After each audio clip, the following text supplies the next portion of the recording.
Joe. Our second fire chat this morning, without the fire, a lot of chat. Amit Bouri, CEO of GIIN, and Billy Nauman from Moral Money NFT.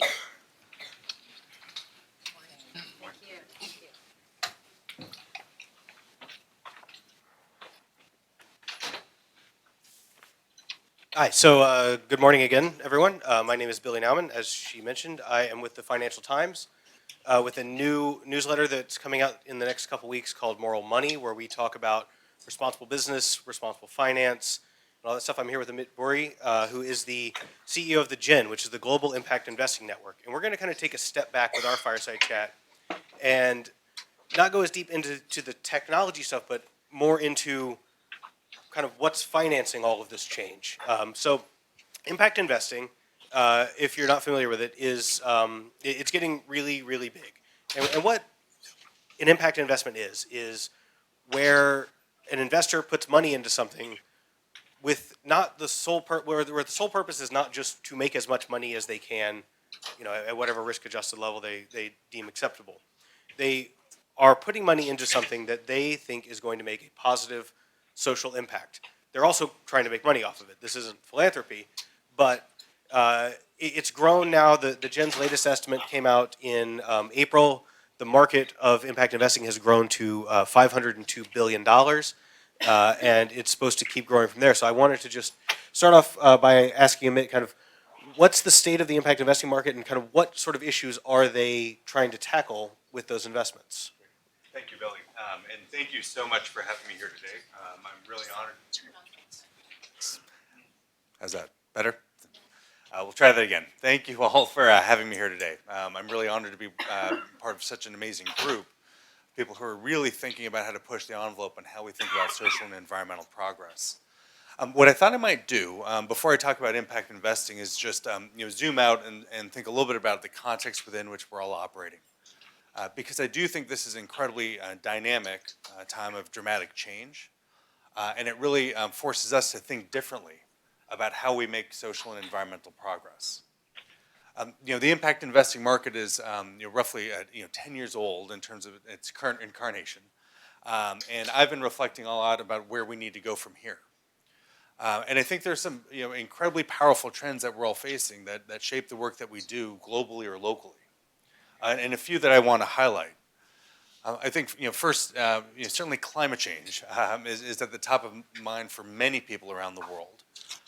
And one of the things that we've seen is a tremendous amount of momentum, energy, and advocacy around our need to better care for our planet. But at the same time, we are not nearly where we need to be in terms of achieving the targets set out by the Paris Climate Accords. So despite all the progress and all the effort, we have to push ourselves even further if we are just to meet the minimum floor that's been set by the leaders of the world. And then when we think about inequality, we've had a time of such dynamic innovation and wealth creation. But we do see rising inequality to the point that it's driving political instability in many parts of the world. Many of the countries that just a few years ago were the source of global stability are now a source of global uncertainty. And we're seeing that have dramatic impacts on the fundamental fabric of our societies. And then the third thing that I'd like to draw in, which certainly builds on some of the comments that Joseph made, is declining trust in institutions. And over the past several years, we've seen a decline in trust in basic institutions such as business, government, the media, and even NGOs. So we're at a moment where we have incredible technology and sophistication at our hands, the need to make dramatic social and environmental progress, yet declining trust and the role that our institutions can play in driving that progress. And I believe that forces us to think differently about the role that technology plays.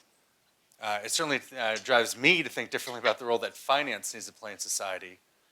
And I think it pushes all of us to revisit the systems that we've relied upon.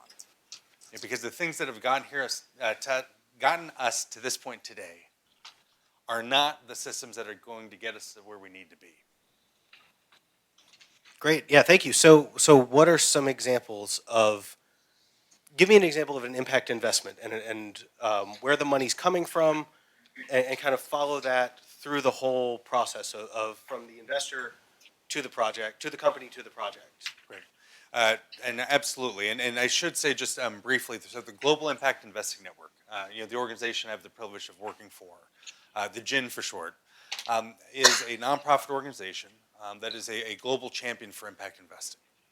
And we define impact investments as investments that are made to achieve a positive social and environmental impact alongside a financial return. And impact investing, as Billy pointed out, is booming globally. We have a network that includes over 280 organizations, so huge global banks, big philanthropic foundations, development finance institutions, fund managers, and institutional investors, so pension funds, insurance companies, and others, that are active on 6 continents, putting money into projects that are designed from the outset to achieve a positive impact on the world. So this is a very different way of thinking about the role of finance and investment. And examples are all around us. I really appreciate the Assemblyman's comments about some of the issues that we think about are only being relevant in far-flung place in the world, are relevant here in New York City and in cities all throughout the U.S.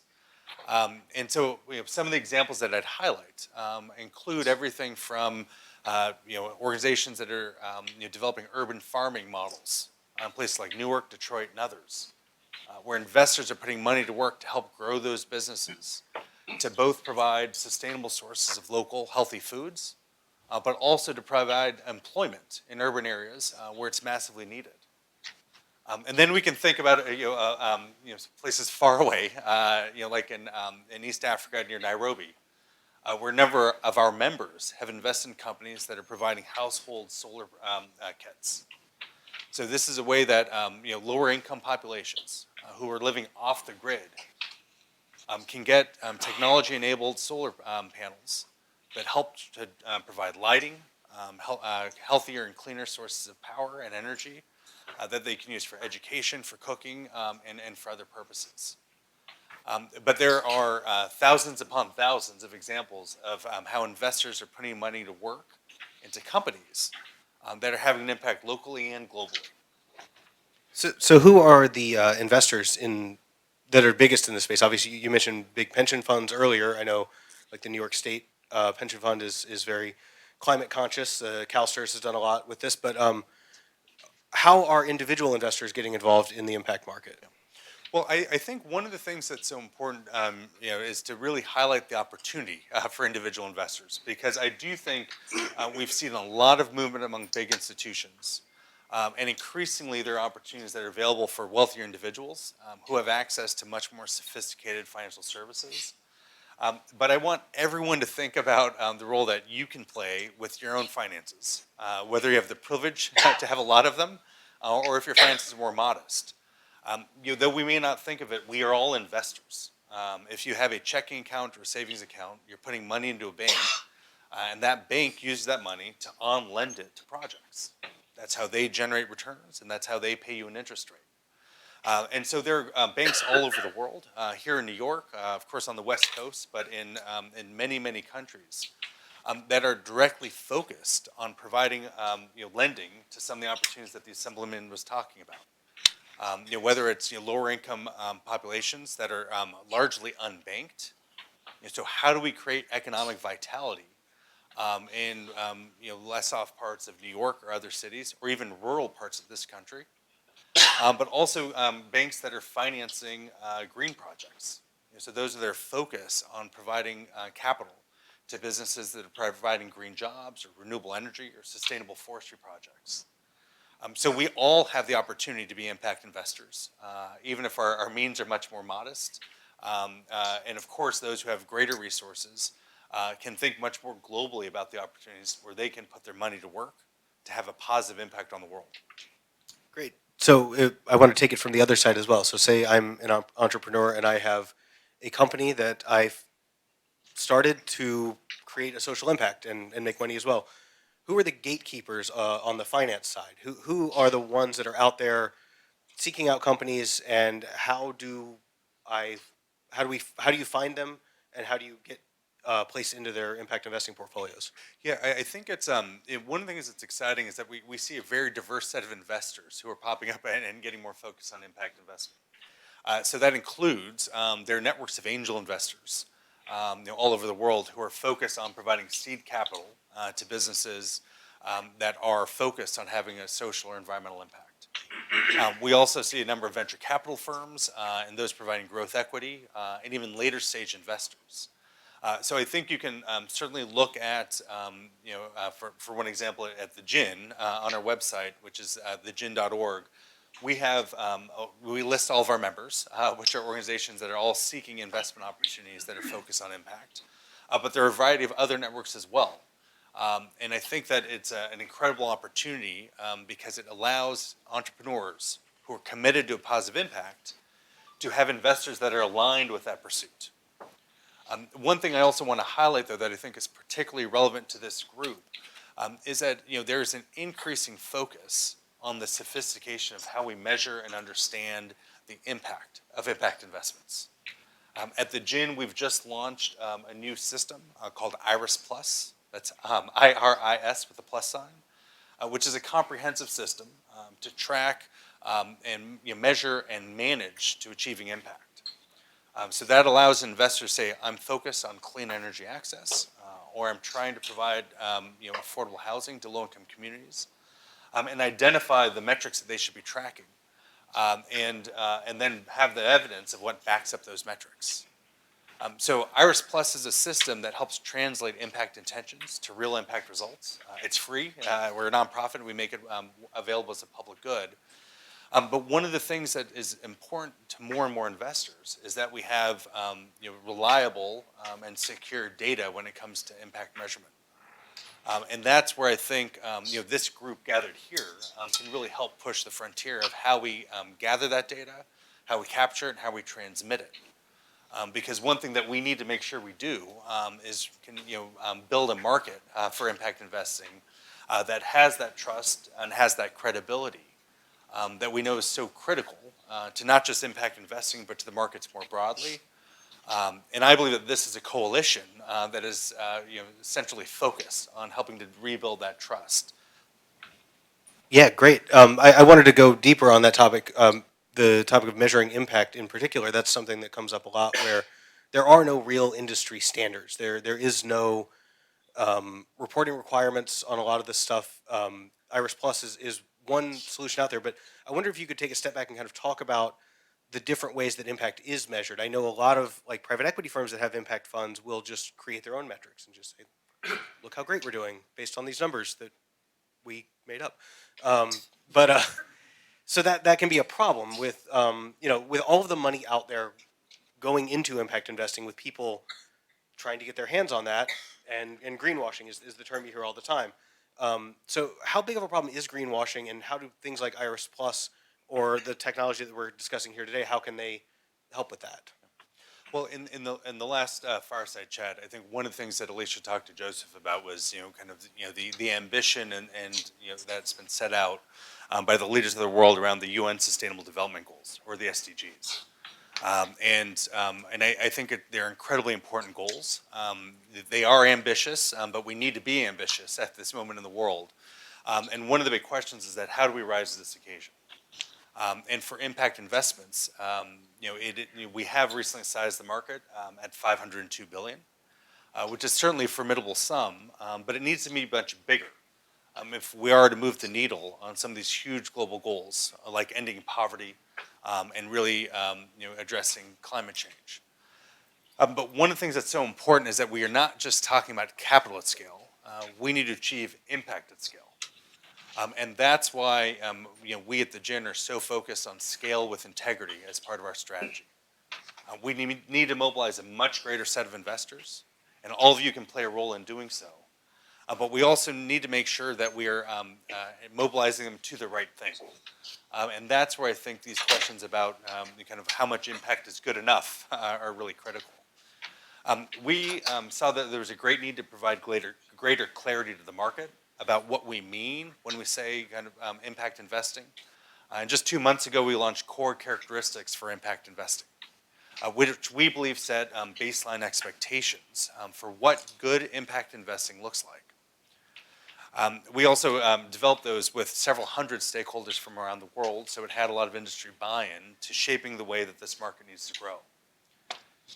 When it comes to Iris Plus, I think we developed that building on experience we've had for the last decade in impact measurement with an explicit focus on addressing this issue of fragmentation.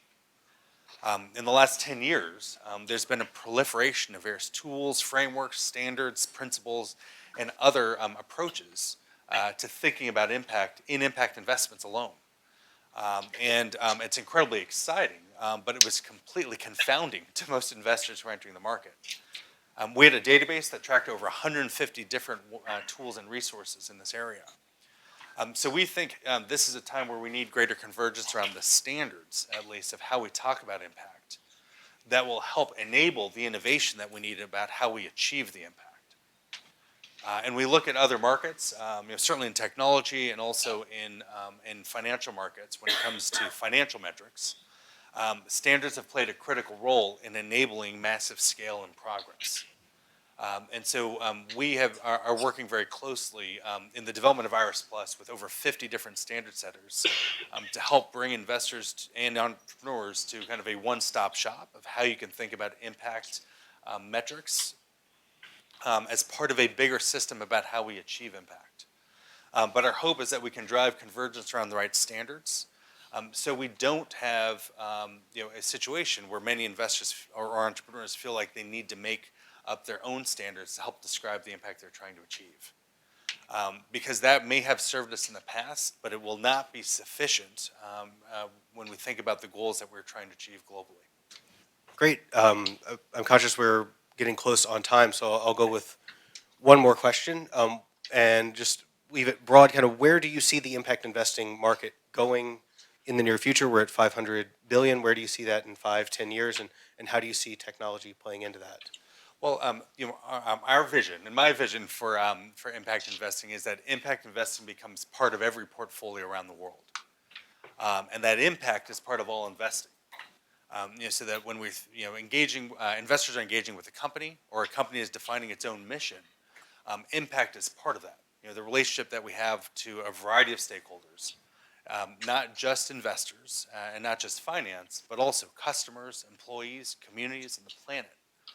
Is central to the way that we think about the way the private sector operates. And in that vision, every single investor, large and small, would have an allocation to impact investments. And that we think is absolutely critical to a world where we have a much broader definition of value, where we have a much broader definition of risk, and where we have a world that is truly sustainable for investors, but also for people in the planet. And I think technology can play a central role in helping to drive that change because it's absolutely transformative. But I do think this is a time where we need to think big and we need to act bold. And I'm incredibly humbled and honored to be part of this group who's really pushing the frontier of how technology can play a role on when it comes to social impact. And my hope is that we can also push the way that investors, finance, and business think about impact as well. Great. Thank you very much. Thank you.